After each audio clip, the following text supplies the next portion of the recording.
Howdy Ags. Welcome back to Aggie Growth Hacks, the podcast sponsored by the McFerrin Center for Entrepreneurship at Texas A&M that is dedicated to highlighting fast-growing Aggie entrepreneurs, learning how they overcame growth challenges with creative growth hacks, and connecting them with other entrepreneurs in the Aggie network. I'm your host, Greg Martin, Fighting Texas Aggie, class of 2001. And I'm your co-host, Chris Hunter, Fighting Texas Aggie, class of 1998. Got a little story for you, Ags. James Benham, Fighting Texas Aggie class of 2001, the best Fighting Texas Aggie class, I might add, is an entrepreneur that has not only built an amazing company and a team, but one that has made it his life's mission to make the world around him a better place. He's a father, husband, podcaster, pilot, and regent at Texas Southern University. So pass it back and listen up to James as he shares some good bull. Well, welcome back, Ags. I am so excited for this episode, for this interview. Let me introduce a man that needs no introduction, but James Benham, Fighting Texas Aggie class of 2001. One of my dearest friends, a man that has seen me in the best of times and the worst of times, a man that was in my wedding. James, thank you so much for joining us today.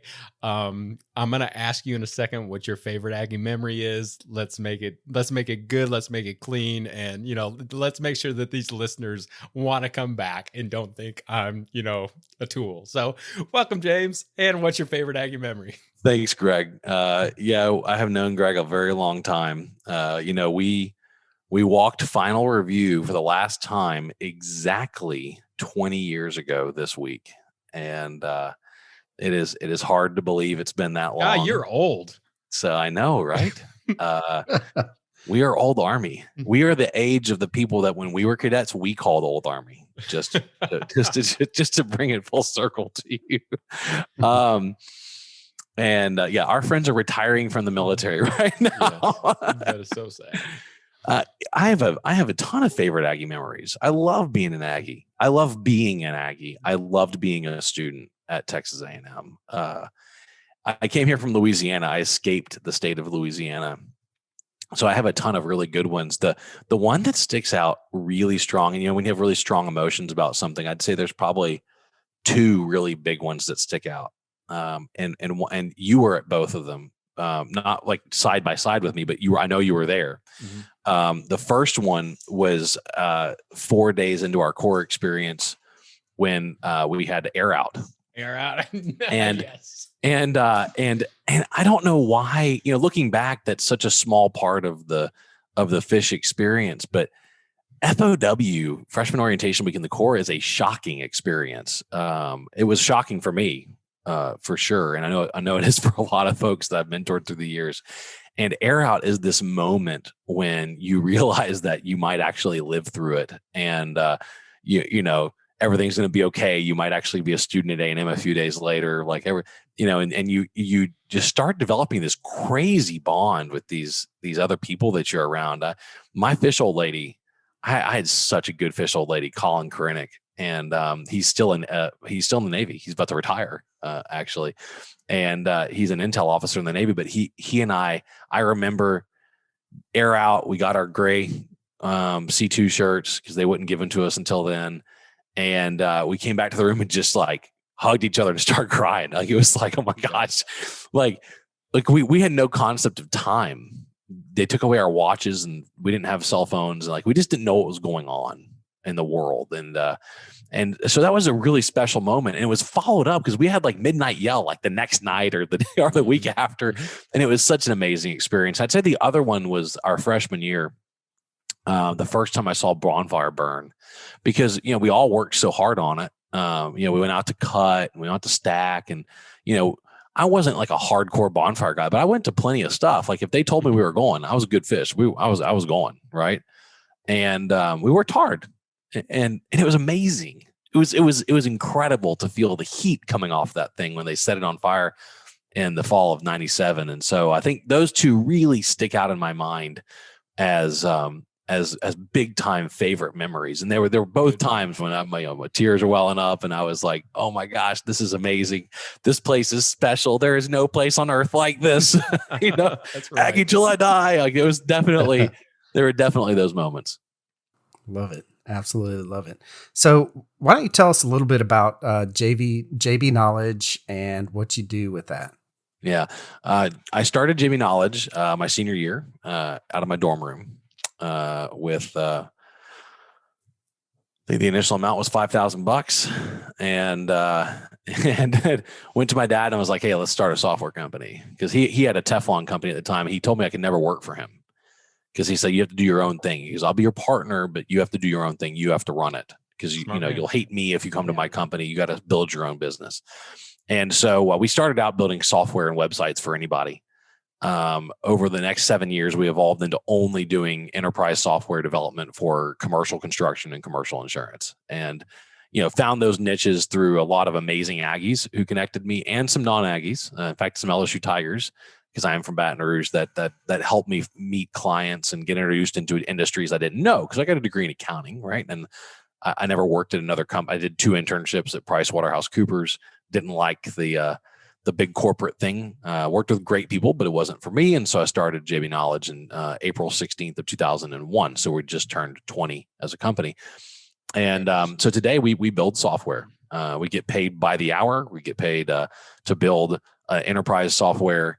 Just a lot of hours, right? I have 243 employees, and we get paid. We get paid to build software for large insurance companies, carriers, brokers, pharmacy benefit managers, third-party administrators. You name it. We work for a lot of them that build software. We also had a very long run and still are very involved in the construction industry. We built a product called Smart Bid that was a construction bidding system. A lot of Aggies ended up being clients of mine on that, because there's a lot of Aggies in construction, and Texas was our stronghold. And I sold that company 3 years ago, but I kept JB Knowledge. So I kept the core business. I kept the employees. We sold the code and the product, and a very small handful of employees went with the sale because they were salespeople and support people that needed to go with it. So that's kind of what we do today. Is we build a lot of proprietary in-house software for insurance companies, and we have a product that called Smart Compliance that does certificate of insurance tracking, and we have another product called Care Claim that does insurance claims management. So we're still, we sell widgets and we sell time, and we've been doing that 20 years. Never raised a funding round, never got investors. Bootstrapped the whole thing. Had a couple really small loans, I think, $30,000-$40,000 for equipment and some other things that we all paid off within a few years. And so it was really that initial seed round of $5,000 that got us off the ground. And we're still doing it today. I've got a amazing team here that's been working with me. My leadership team's been with me for 20 years. So why software? How did you get into it? I mean, literally, what was the idea behind that? Because if you're in an accounting, right, major, what made you think about building a software company? Yeah. So I started writing code when I was 11. My parents were Luddites, which means they just didn't like technology at all. We had a single rotary phone, and we had a single TV with rabbit ears. And my dad ran for city council when I was 11, 12, somewhere around there. And at school, I went to a magnet technology and engineering focused middle school and high school. And so they started teaching me computer science when I was like 6th grade, 11 years old, and really got into it. Like I was like, and I had never touched a computer before that. And it was like fish to water. Like the first time I put my hands on the keyboard, I was like, oh my gosh, this is amazing. And I did not care about games. I did not care about gaming. It was all about writing code. Because once I discovered that you could give a computer instructions and it would do what you said to do, it was like a light went off. And so I just started building software. I built a lawn service business when I was 12, where I had a little racket in the neighborhood. I cut everybody's grass, and they paid me. I made like $40 an hour as a 12-year-old cutting grass. It was fantastic. Nice. And but like my favorite thing I did there is I wrote a software program to invoice all my clients when I was 12. And it pissed him off. So I had to stop doing it, because like one of them yelled at me. He goes, "What 12-year-old sends in electronic invoices?" and I said, "The 12-year-old that's not getting paid because you're late, because this guy was late paying me." For you. And I collected my money, man. I was mad. I want my money. And so that's kind of like how it wound up in software. And I just kept writing code. I just kept writing programs. And I got into science fair in high school, and I won a bunch of awards. I won the regional science fair, won my school science fair, got second place in the state of Louisiana. And with this application, I wrote an encryption program in 1995. And Greg, you'd appreciate this. The Army and the Navy both gave me science awards, and they gave me money and calculators, and they were like leeches on blood, man. They were like, this 15-year-old created an encryption program and then encrypted communications. Like they were, and I didn't understand at the time why they were geeking out so much. I understand now. Yeah. Of course, that was also pre 9/11. I mean, it's super important always, but that was also pre 9/11. So different world. Different world. And so that kind of got me really into it. And then when I was 16, my high school got a ultra high speed connection, a T1, which is 1.5 megs a second, but that was very fast at the time, from Southern University. And they let the students run the internet service provider. So we actually had a student-led business when I was 15, 16, 17. And when I was a senior, a friend of mine and I were the co-administrators of this thing. And we had thousands of teachers that dialed up and used the internet through our software, through our system.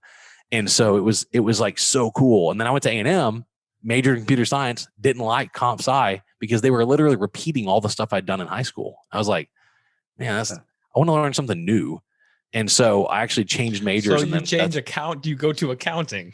Yes, because I wanted something new. I wanted to learn how business ran. I'm so glad I did. I use accounting every day, man. And I got a master's in MIS, and it worked out great. But I learned my coding from Ron Dupuy and computer science and Scotlandville Magnet High School, and he was my computer science teacher. And then I kept it up. And then my internships, I was writing code.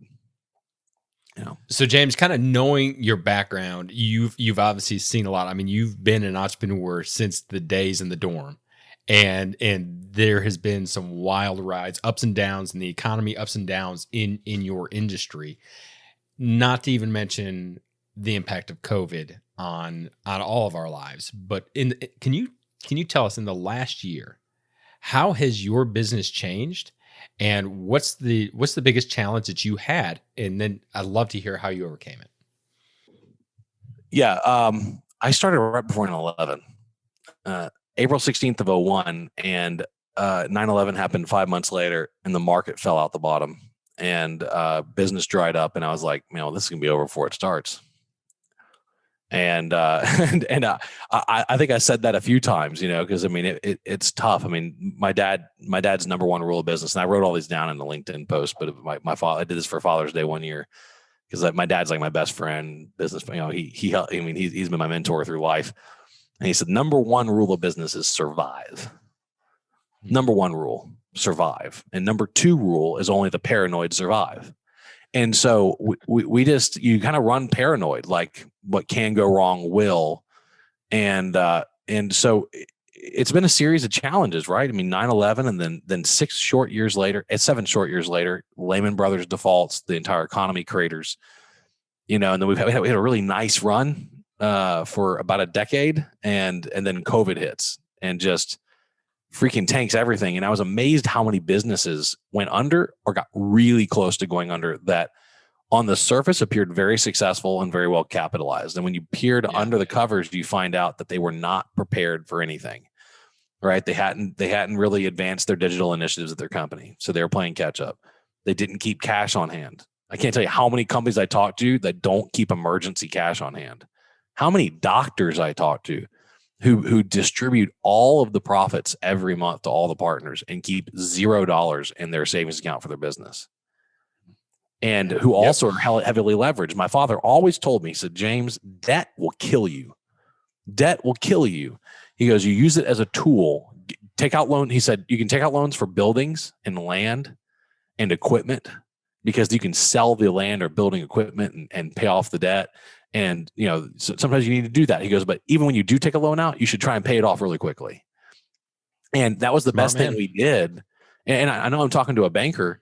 Debt is critical. Like you have to have debt capacity, right? I have debt capacity. You have debt capacity. We have to have debt capacity, but you have to use it sparingly because in 2008, we entered the big downturn. And man, I had just paid off all my debt. 2007, we had a good year, first good year of since 01. I mean, I sucked it up and ate ramen and mac and cheese from 2001 to 2007. 2007, I had a decent year. By now standards, it was still not that good, but it was a decent year, and I paid off all the debt the company had and all the debt I had because I incurred a lot of what people don't talk about a lot is that the entrepreneur often incurs a lot of personal debt to pay for their personal stuff instead of taking a salary. And so you end up incurring personal debt, and then your company ends up incurring debt. And so I paid off everything. 2008, the economy craters, and I actually had more free cash flow, even though we had a slight revenue decline. I had more free cash flow because I had no debt payments, personally or professionally. And so that was the kind of the big turning point there. But COVID was a mess, man. I mean, it's the first time in 20 years where I honestly believed it was possible that all of our revenue could evaporate. Wow. How's that feed into the paranoid entrepreneur leader? I mean, yeah. And keep in mind, I always keep multi-month cash on hand for the business, right? And I have no debt, and I keep cash on hand. So I was looking at it, and I was looking at the reserves, and I was looking at my personal reserves, because obviously I'm the ultimate bank for the company. So I looked at my reserves. I looked at the company reserves. I called all of our big accounts. I was like, okay, I think we can make it. But it was the first time when, because you always assume you could lose some of your revenue, but not all of it at once. And there were so many companies that happened to, I mean, it was just nothing. Right. And so that was a pretty intimidating moment. And we had an event business that evaporated. There were key parts of the business that just disappeared. Consulting stopped almost entirely. Our custom software dev actually ended up in the end going up, and the product business in the end ended up going up. So, but it took a lot of work, and we had to really pivot. I mean, we had to hardcore. We cut all discretionary spending immediately, like everybody else. Everybody to cut all discretionary spending. We tried to sock away money to save up in case our accounts defaulted, because we didn't know. Right. We didn't know what was going to happen. And then we took everybody that was working on, and so we did not lay people off. I want to point this out. I didn't lay anybody off. Congratulations. And I had people that were idle, and I was like, I'm not letting them go. We're going to figure out something else to do with them. So we redirected them to sales and marketing on the stuff we could sell, and we accelerated sales on that. Cool. And now we're actually bringing them back on. And we're having to hire up to backfill because they've been so critical that we now need that position. And so that was the thing with COVID was having to be really quick to reallocate resources. Now we're in this weird thing where inflation is rearing a really ugly head right now. Labor costs are going up. I mean, there's all kinds of challenges right now with the after effects of COVID, and of course with massive government intervention, which is totally messing with the labor markets and the supply markets, right? And so the consequences aren't over. If people think that it's done, it's not, right? It's not. So that's kind of I'm sorry if that's too long of an answer, but the last 20 years with this, I'd say we had 3 major, huge, potentially company ending economic events that we've had to endure since we started this. And we had to deal with all of them very differently, right? And then of course you have to deal with political change. Like in Argentina, we have a huge office in Argentina. I deal with anytime there's a presidential change there, it's going to be a major change in tax policy, which is and exports and imports and currency controls, which it really impacts us. And then we have an office in South Africa, and I got to watch their elections too. I mean, you're always watching what's changing. And so you become an expert at foreign exchange and currency trading. And, you have to, because it becomes your whole business, things I never thought I would have any experience in. So, all right, kind of moving ahead a little bit here, and man, that super awesome insights on all of that, but, what would you say that JB Knowledge's big, hairy, audacious goal is? What's your BHAG? Well, I've done a lot of thinking with my team because we use EOS to run our business. We've been on EOS for 6 years. EOS asks you to form a core target, and that, because we're really a consolidated group of companies. Like we have a few things we do. We do consulting, and we do media. We have 2 podcasts and our roadshow and our publications, and then we have our products, and the products are so.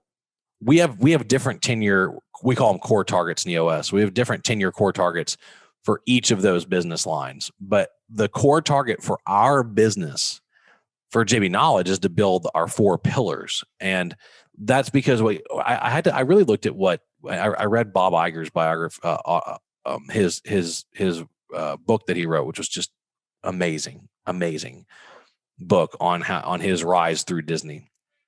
And Disney's a very, very diverse company, way more diverse, way bigger than now. I'm smaller than one tiny little toenail of Disney, right? I mean, they're massive. But for us, our core target, our 10-year goal is to build our 4 pillars. And that is, and I'll just tell you what they are because it'll make more sense. We want to deliver great service. Like we want to be one of the best service delivery organizations on the planet. Right. That's one of the things our outsourcing clients hire us for, is that they love working with us. We want to produce original content. And that's what you guys are doing right now. We want to continue. We have almost a decade of producing one of the more influential reports in construction. We want to keep doing that. We have two specialty podcasts. We have a road show and a tour we do where we go and see all our listeners. We have thousands of people join us on that.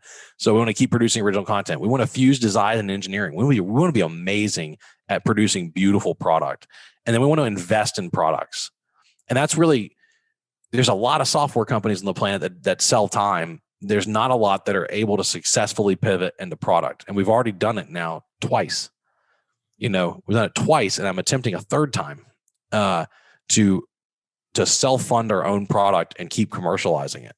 And I'd say those are our 4 pillars. So that is our big, hairy, audacious goal. Is we want to be good at something that's really hard to be good at, and that is self-funding, having an outstanding service organization, and then building product. And I can tell you this: building product is completely different than selling time. I mean, they are opposite ends of the spectrum. And if you talk to every software guy, they'll all say, well, I run a software company, but I really want to have product. Because by the way, that's where the enterprise value is, because it's tied up in annual recurring revenue. And so that's our 10-year target. I know it doesn't sound motivating. Like one of Peter Diamandis's moonshots where he says, I want to go to the moon, or Elon Musk says, I want human beings to be a multiplanetary species. I don't have something like that. I want to work with my leadership team until I retire. And I want to build these 4 pillars for the next decade with them, so that all of us can continue to have an amazing place to work, because I love who I work with and I love my team. And we've been working together a long time, and I'm only 42 this year. I got a lot more road ahead of me, and I like to keep doing this until I'm done. Well, and I think that, I heard so much in that answer, but really to be able to say these are 4 pillars that it doesn't matter how I structure the business. I mean, realistically, James, you could completely pivot into a new industry, and those pillars and the leadership team that you have invested in, not only through attracting and acquiring them, but giving back and making sure that you have a unified, codified system through EOS of being able to communicate, to be open and honest with each other, and to be able to say, okay, well, we are in this together. Those are things that really supersede any specific product, service, or company. They are. And I have the world's best integrator, Sebastian Costa. He's chief operating officer, integrator, like just freaking amazing human being. He and I played soccer together in high school, and he was an exchange student from Argentina. That's how he ended up in Argentina. He says it best. He says a lot of things best. He says, James, we could build boats, and we know nothing about boat building. His point is, we could, as long as we function well as a team, as a company, we can pick the industry and go do it. And the other thing he says that I love, by the way, it's nothing to do with this comment, is if one eats rice, we all eat rice. If one eats sushi, we all eat sushi. He is so hardcore about everybody being in it together. And he's created that culture. I may be the articulator of the culture, but Sebastian's the keeper of the culture in our company. Like he's so militant about it in such a good way that he's built a heck of an operation. Because I mean, everybody works for him. I have one direct report. In EOS, the visionary has one direct report is the integrator. So everybody works for him, and he's really quite amazing. All right. So if y'all have not heard about EOS before, if you're curious about it, I mean, James, I know that you are 100% in on it. Chris, you're 100% in on it. Mm-hmm. I think that this is an amazing system. So thank you for sharing. All right, here comes the lightning round. All right, I haven't run the lightning round actually in quite a while. So here are the rules. You have 1 minute or less to answer each question, and we're going to go through this hard and fast. All right, so let's start it off with the first one. What is your favorite hack? That can be personal, can be business. It doesn't matter. What is your favorite hack that you can share with our audience today? 2 books, 2 Second Lean. The other one is Atomic Habits. Look for a 2-second improvement every day. That is the ultimate hack, 2 hacks. And I do it all the time. I'm constantly changing something at my desk or in my closet or in my bathroom. I leaned out my entire morning prep process. I leaned out my sink. So I go there, I finish everything I do at the sink. I go to the closet, I finish everything I do, a color code the shirts. So to me, 2 second lean. Being a fish in the court really taught you something. Yeah, absolutely. Yeah. I still thumb my tuck and align my gig line and everything too. I mean, some things never go away, right? They don't. And so I look for small daily habits I can do all the time that are going to improve my day and improve efficiency and eliminate waste and fix what bugs me. That's a quote from 2 Second Lean. So that's the ultimate hack, is having a system for hacks. And to me, the ultimate system for hacks is EOS teaches you how to run a business. Lean teaches you how to improve your life and your business. And those are different skill sets. EOS is the operating manual. Lean is the methodology for improvement. And so to me, that's the ultimate hack, because that's how you make more money and save time and eliminate frustration, make your life better. Love it. James, what's a podcast, a YouTube channel, something like that you get a lot of value, that you look at and you get inspiration or you learn from, that our audience needs to start listening to? Malcom Gladwell, Revisionist History. I love Malcom Gladwell. I love challenging my perspective on history. I'm a student of history. I love reading history books. I love listening to history books. Dan Carlin is one of my favorite podcasters, hardcore history. I think if we're not students of history, we're doomed to repeat it. And so I love that Gladwell relates everything to business, which really makes it easy to take lessons from history and apply it to your business. Whereas Dan Carlin just scares the crap out of you with how many times humans have repeated the same mistakes over and over again, largely through, he does war history, which, you as a former Army officer, you would love. He deep dives on military history, but those are the ones that I really particularly like, that I think add a whole bunch of value. And I'd say the one, if you like really, really short podcasts that are really entertaining, Mike Rowe does a podcast called The Way I Heard It, and he harkens back to the old days of radio. They're usually 8-minute podcasts. I've had Mike on my podcast before. He was one of my guests, and he was at one of my conferences, and so we had him on the show. And he's an amazing guy, and he does a great podcast. Very cool. So cool. So we all know how valuable that the Aggie Network is. Is there anyone in the Aggie Network that you'd like to say thank you to? Oh, tons. Mike Hovel, class of 76. I remember his class year because he would add 76 cents to every check he would write me just to remind me what class year. I'm not kidding. When I got married, he wrote me a check. Too bad he $1.99. I mean, right? I know, right?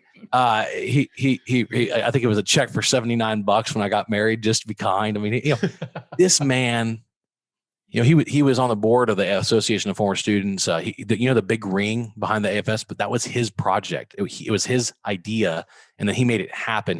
He got a donor to donate the money for it. But Mike's a force, and he was my third client I ever got.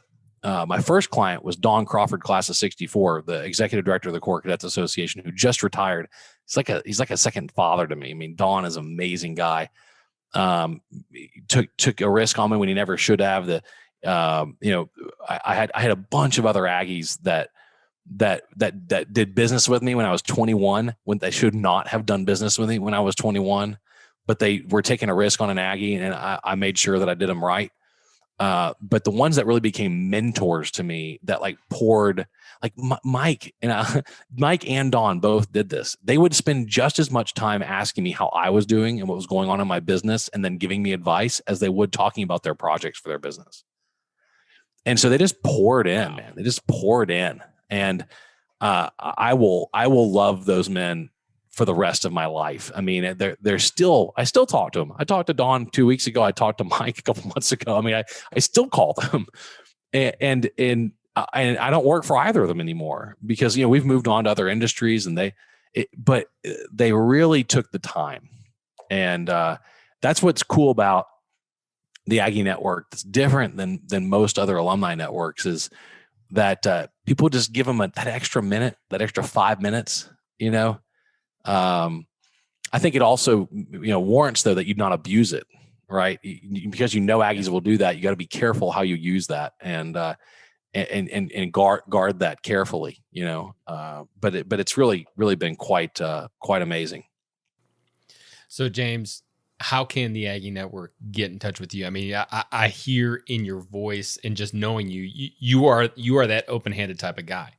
You're the one that's like, look, if I can help you, I want to pull you along, but also you've seen the power of connecting with other Aggies to help your companies. So how can the Aggie Network get in touch with you and how can we support you going forward? Yeah. So I think the easiest way, james@jbknowledge.com is my email. I'm on LinkedIn all the time. So it's easy to connect with me. At LinkedIn, just James Benham, just type that in and you also go to jamesbenham.com. It is easy to get a hold of me. I'm on every social platform. I'm not on TikTok because I hate TikTok, but I'm on Twitter and Facebook and LinkedIn and Instagram. And then, jamesbenham.com and james@jbknowledge.com. I've also got a text line that I use for my podcast. That's my Google Voice line. That's 979-473-9040. So you can text that 979-473-9040 and be happy to text. So any of those ways, I am here in Aggie land. I never left. I live in College Station. My office is in downtown Bryan. I was on College Station City Council for a bunch of years and got really involved locally. And I just want to mention I'm on the Texas Southern University Board of Regents now. Governor Abbott appointed me in October. Give it back. I want to say not just Gig 'em Aggies, but go Tigers. I love Texas Southern. It's maroon and silver, right? So slightly different color combination. My color palette. Half of your clothes work. Yeah, most of my clothes work. It's all good. And I go to Houston a lot. They're in the third ward, just south of downtown Houston. And they're an amazing, beautiful campus with a really historic mission to serve the African American community in Houston. Right, it was an HBCU, and now they serve. Of course, they serve all people, but it really amazing school. I've really enjoyed getting to work there. So you can, if you have questions about that, you can reach out to me as well. But that's how people. Now you asked how can the Aggie Network assist me? I just love meeting people. In particular, if you're in insurance or construction and you want to find out about tech or talk about tech, I love talking about that. And for you insurance brokers out there, I already have a broker. I'm not moving. But my point, and he's an Aggie.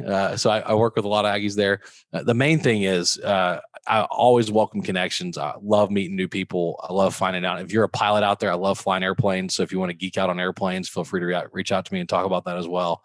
But I'm here in Aggie land. I'd love to visit with folks when they come in, or our office is at 110 North Bryan Avenue, right in the middle of historic downtown Bryan. Well, James, thank you so much for just spending time with us today, for providing a lot of insight, a lot of value. I know that the listeners are going to really appreciate this. And if y'all are not connected with James, y'all need to do yourself a favor and do that. So thanks, James. We appreciate your wisdom and look forward to talking with you again soon. Yeah, Greg, thank you so much. Chris, thank you so much. Greg, of course, thank you for your friendship over the last 2+ decades now. I do appreciate it. Greg you are old. I am old. Greg is the entrepreneur's banker, man. And he gets it done every day. I've been so impressed with him. So if you have, let me just plug my brother, Greg. He moved into this town from being in North Carolina and then being in the Army and then going to North Carolina and be a banker over there, and immediately plugged into town, immediately started getting things done, plugged into the entrepreneur community. He's a banker who actually understands how entrepreneurs talk, and which is amazing. So definitely give him a call. Of course, Chris runs a great marketing shop, and I'm super impressed with everything he's done. So make sure you check everybody's businesses out here and support these guys and their mission. So thanks, Greg, and thanks, Chris. There were some valuable hacks that James shared with us. What was your favorite, Greg? Well, I think that there was 2 or 3 that I picked up on. Of course, I don't know if it needs to be said, but the banker likes the fact that it's really smart to not have a lot of debt and to have a lot of cash. So to be financially flexible. So shocker. No. Yeah, I know. A shocker or what? But really, so I appreciate that, and just kind of knowing James as I do, I was really struck again with his openness to share about his relationship with his dad, but also with his other business mentors. And I think that that's something, as entrepreneurship today really has become a team sport, and a lot of entrepreneurs seek out mentorship, but to really realize that there are people out there that have been there, that have done that have learned how to get through the challenges that you're going through now. And for you to have the humility to go to them and talk to them and seek their advice and then be able to execute it. I mean, I know that without a doubt, James's success has a large part to do with the hard work he's put in, but a large part with his dad being his father, but is also his business advisor and mentor. What about you? I mean, it's kind of hard to narrow it down to one, but what's a couple takeaways you had? Yeah, I agree. He threw a lot of stuff out there, and it was a great interview. James is just one of those guys that really knows a lot of stuff, and you can sit there all day and pick things out of the air with him. The one thing, if I was going to narrow it down, is the 2-second lean habit, right? Of making something, taking something and making it better by 2 seconds every single day, right? This is something that athletes are taught to do, to get better every single day that you go out there for practice. And I think as entrepreneurs, we get sometimes so stuck in the weeds, right? That our minds, everything, you just get so stuck in the weeds that you can't just say, all right, I'm going to make this better. Right. And I think if you just sat down and did that with something and you and your employees and everyone around you did that, I mean, can you imagine how much better that an organization would perform by the end of a year, right? Just amazing. So I think that's my big one that I'm taking away from this episode, and I'm going to take to my organization.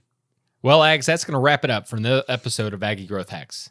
We hope that you enjoyed this episode and that you'll leave us a rating on iTunes, Stitcher, Spotify, wherever you found us. Be sure to check out our website at aggiegrowthhacks.com, where you can hear all of our previous episodes, connect with Chris and I, and make sure that you check out our monthly hack shops, where we tackle some of the biggest challenges that entrepreneurs have. We talk to an expert and take a deep dive and provide actionable advice on how to overcome those challenges. Aggie Growth Hacks was produced by fellow Aggies Kyle Ackerman and Ben Wiggins with Podcast Architects. We also want to give a huge shout out to our sponsor, the McFerrin Center for Entrepreneurship at Texas A&M University.